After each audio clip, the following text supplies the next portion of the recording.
Bismillahirrahmanirrahim. Assalamualaikum warahmatullahi wabarakatuh. Perkenankan, nama saya Indi Solihin. Pada kesempatan hari ini saya mencoba untuk menjelaskan tentang pelabuhan perikanan, terutama fasilitas-fasilitas yang ada di dalamnya. Sebagaimana kita ketahui, rekan-rekan sekalian, bahwa pelabuhan perikanan itu adalah salah satu infrastruktur di sektor perikanan tangkap yang sangat penting keberadaannya. Karena apa? Karena pelabuhan perikanan ini menjadi basis dari aktivitas perikanan tangkap yang ada. Nah, berjalannya pelabuhan perikanan ini sangat tergantung pada aspek teknis dan sosial ekonomi pelabuhan perikanan. Nah, pada kesempatan ini saya ingin menyoroti dari aspek teknis kepelabuhanan perikanan.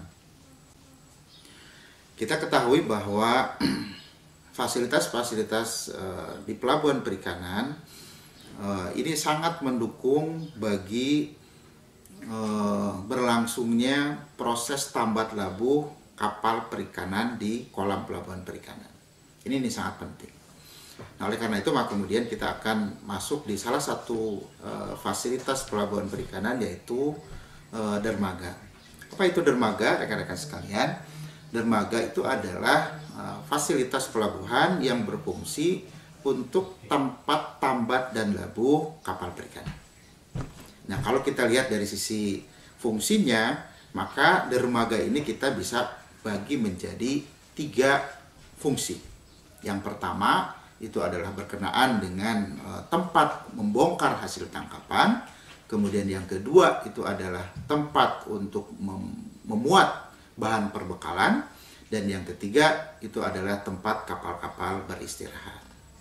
Nah, kebutuhan terhadap dermaga ini atau panjang dermaga ini, salah satu faktornya adalah bagaimana kapal-kapal itu merapat di pelabuhan perikanan, di dermaga ini. Jadi ada 3 posisi kapal merapat di dermaga. Yang pertama itu adalah posisi kapal tegak lurus dengan dermaga. Kemudian yang kedua adalah posisi kapal yang sejajar dengan dermaga. Dan yang ketiga adalah posisi kapal membentuk sudut dengan dermaga.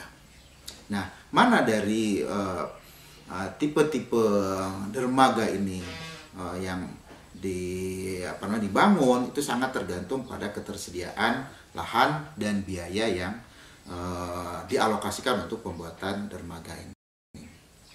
Rekan-rekan sekalian, selanjutnya adalah saya ingin menyampaikan berkenaan dengan bentuk-bentuk dari dermaga. Secara umum, dermaga ini dibagi menjadi dua bentuk. Yang pertama itu adalah dermaga jetty atau pier. Ini bisa berbentuk lurus, ya.